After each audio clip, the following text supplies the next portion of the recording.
noticed? Human beings have a tendency to do the very things they've been taught not to do. And we love to pull other people in with us. Makes us feel better.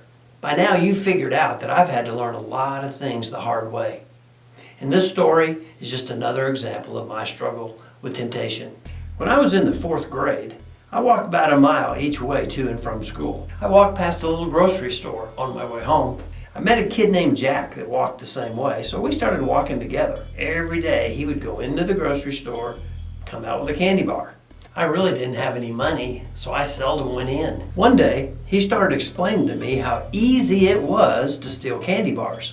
He shared his method of looking around at the candy, slowly slipping one into your pocket, and then casually walking out. I told him I didn't want nothing to do with stealing. My mom had already warned me of the consequences of that unwise choice. He spent the next 2 weeks calling me names like chicken, goody two-shoes, and choir boy. He would eat his candy bar in front of me and tell me how stupid I was for not stealing one myself. I finally gave in to the pressure. I decided I'm going to prove that I can do it. So one afternoon on my way home, I went into the store.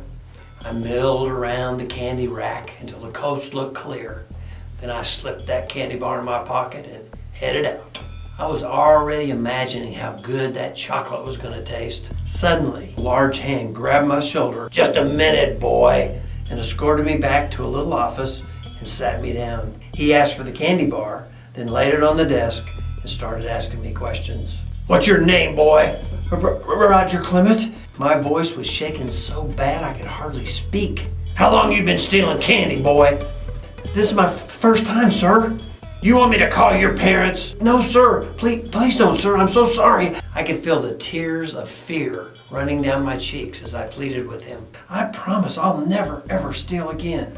I apologized to him over and over again, and I assured him if he would just let me go, I would never, ever steal again, anywhere, for any reason. When he felt like he'd sufficiently scared me to death, he said, "I'm gonna let you go this time, kid, but if I ever hear you stealing anything, anywhere again, I'll go straight to your parents. You understand me, son?"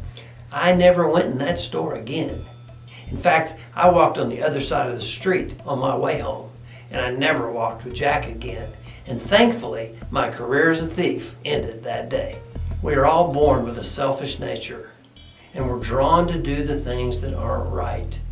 Because there's a small internal voice that says, "This is wrong, this is the wrong thing to do." We try to draw other people in to validate our own bad decisions.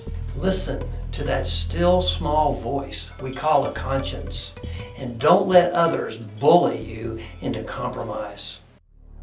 Love boldly, live fearlessly.